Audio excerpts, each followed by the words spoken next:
রাধে রাধে। জয় ভগবান কৃষ্ণ। শরৎতলা একাদশীর ব্রত কথা ও মাহাত্ম্য। শুরু করছি শরৎতলা একাদশীর ব্রত কথা। রাধে রাধে। জয় শ্রীকৃষ্ণ। মাঘ মাসের কৃষ্ণপক্ষের শরৎতলা একাদশীর মাহাত্ম্য ভবিষ্যৎ পুরাণে বর্ণিত আছে। স্বয়ং ভগবান কৃষ্ণ এই শরৎতলা একাদশীর ব্রতের কথা বর্ণনা করেছেন। শরৎতলা একাদশীর ব্রত কথা ও মাহাত্ম্য। একদিন যুধিষ্ঠির মহারাজ বললেন, হে জগন্নাথ, মাঘ মাসের কৃষ্ণপক্ষের একাদশীর তিথির নাম কি, বিধিই বা কি, এবং তার কি ফল, সবিস্তারে বর্ণনা করুন। তদুত্তরে ভগবান বললেন, হে রাজন, এই একাদশী শরৎতলা নামে জগতে বিদিত। একসময় দালব্য ঋষি মুনিশ্রেষ্ঠ পুলস্ত্যকে জিজ্ঞাসা করলেন, মর্ত্যলোকে মানুষেরা ব্রহ্ম হত্যা, গোহত্যা, অন্যের সম্পদ হরণ ইত্যাদি পাপ কর্মের দ্বারা নরকে গমন করে। যাতে তারা নরক গতি থেকে রক্ষা পায় তা যথাযথভাবে আমাকে উপদেশ করুন। অনায়াসে সাধন করা যায় এমন কোনো কাজের মাধ্যমে যদি তাদের এই পাপ থেকে উদ্ধারের কোনো উপায় থাকে তবে তা বলুন। ঋষি পুলস্ত্য বললেন, হে মহাভাগ, তুমি একটি গোপনীয় এবং উত্তম বিষয়ে প্রশ্ন করেছ।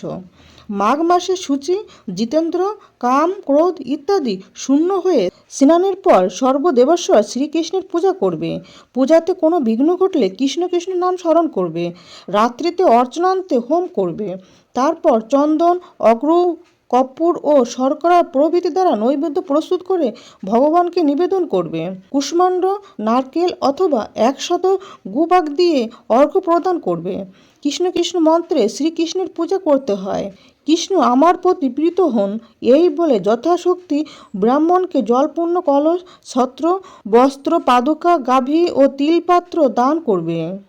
স্নানাদি কার্যে কালো তিল অত্যন্ত শুভ। হে দ্বিজোত্তম, ওই প্রদত্ত তিল থেকে পুনরায় যে তিল উৎপন্ন হয় তত বছর ধরে দানকারী স্বর্গলোকে বাস করে। তিল দ্বারা স্নান, তিল শরীরে ধারণ, তিল জলে মিশিয়ে তা দিয়ে তর্পণ, তিল ভোজন এবং তিল দান, এই 6 প্রকার বিধানে সর্বপাপ বিনষ্ট হয়ে থাকে। এই জন্য এই একাদশীর নাম শরৎতলা। হে যুধিষ্ঠির, এক সময় নারদ এই শরৎতলা একাদশীর ফল ও ইতিহাস সম্পর্কে জানতে চাইলে যে কাহিনী আমি বলেছিলাম তা এখন তোমার কাছে বর্ণনা করছি। পুরাকালে মর্ত্যলোকে এক ব্রাহ্মণী বাস করত। সে প্রত্যহ ব্রত আচরণ ও দেব পূজা পরায়ণা ছিল।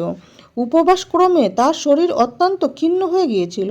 সেই মহাসতী ব্রাহ্মণী অন্যের কাছ থেকে দ্রব্যাদি গ্রহণ করে দেবতা, ব্রাহ্মণ ও কুমারীদের ভক্তি ভরে দান করত, কিন্তু কখনো ভিক্ষুককে ভিক্ষা দান ও ব্রাহ্মণকে অন্ন দান করেনি। এইভাবে বহু বছর অতিক্রান্ত হলো।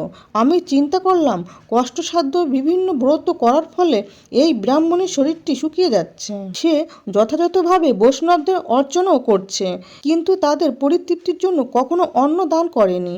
তাই আমি একদিন কাপালিক রূপ ধারণ করে তামার পাত্র হাতে নিয়ে তার কাছে গিয়ে ভিক্ষা প্রার্থনা করলাম। ব্রাহ্মণী বলল, হে ব্রাহ্মণ, তুমি কোথা থেকে এসেছো, কোথায় যাবে, তা আমাকে বলো। আমি বললাম, হে সুন্দরী, আমাকে ভিক্ষা দাও। তখন সে ক্রুদ্ধ হয়ে আমার পাত্রে একটি মাটির ঢেলা নিক্ষেপ করলো। তারপর আমি সেখান থেকে চলে গেলাম। বহুকাল পরে সেই ব্রাহ্মণী ব্রতর প্রভাবে সশরীরে স্বর্গে গমন করলো। মাটির ঢেলা দানের ফলে একটি মনোরম গৃহ সে প্রাপ্ত হলো। কিন্তু হে নারদ, সেখানে কোনো ধান ও চাল কিছুই ছিল না। গৃহ শূন্য দেখে মহাক্রোধে সে আমার কাছে এসে বলল, আমি ব্রত, কৃচ্ছ সাধন ও উপবাসের মাধ্যমে নারায়ণের আরাধনা করেছি। এখন হে জনার্দন, আমার গৃহে কিছুই দেখছি না কেন?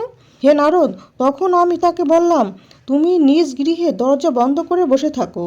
মর্ত্যলোকের মানবী সশরীরে স্বর্গে এসেছে শুনে দেবতাদের পত্নীরা তোমাকে দেখতে আসবে, কিন্তু তুমি দরজা খুলবে না। তুমি তাদের কাছে শরৎতলা ব্রতের পূর্ণফল প্রার্থনা করবে। যদি তারা সেই ফল প্রদানে রাজি হয় তবেই দরজা খুলবে। এরপর দেবপত্নীরা সেখানে এসে তার দর্শন প্রার্থনা করল। শরৎতলা ব্রতের ফল পেলে কেবল সেই মানবী দর্শন দেবেন জেনে তাদের মধ্যে এক দেবপত্নী তার শরৎতলা ব্রতজনিত পুণ্যফল তাকে প্রদান করল। তখন সেই ব্রাহ্মণী দিব্য ক্রান্তি বিশিষ্টা এবং তার গৃহ ধনধান্য ভরে গেল। দ্বার উদ্ঘাটন করলে দেবপত্নীরা তাকে দর্শন করে বিস্মিত হলেন। হে নারদ, অতিরিক্ত বিষয় বাসনা করা উচিত নয়। অর্থ কোনো মন্দ কাজে ব্যবহার করা উচিত নয়। নিজ সাধ্যমতো তিল, বস্ত্র ও অন্ন দান করবে। শরৎতলা ব্রতের প্রভাবে দারিদ্রতা, শারীরিক কষ্ট, দুর্ভাগ্য প্রভৃতি বিনষ্ট হয়ে যায়। এই বিধি অনুসারে তিল দান করলে মানুষ অনায়াসে সমস্ত পাপ থেকে মুক্ত হয়। অতএব শর্তিলা একাদশী ব্রত কথা সমাপ্ত। বন্ধুরা, আশা করি ভিডিওটি আপনাদের কাছে সামান্য হলেও উপকারে আসবে। ভগবান কৃষ্ণ ও মা লক্ষ্মীর কৃপায় আপনারা সবাই ভালো থাকুন, সুস্থ থাকুন, এই প্রার্থনা করি। আজকের মতো এখানে সমাপ্তি করলাম। জয় ভগবান কৃষ্ণ, জয় মা লক্ষ্মী, জয় একাদশী মাতা। রাধে রাধে।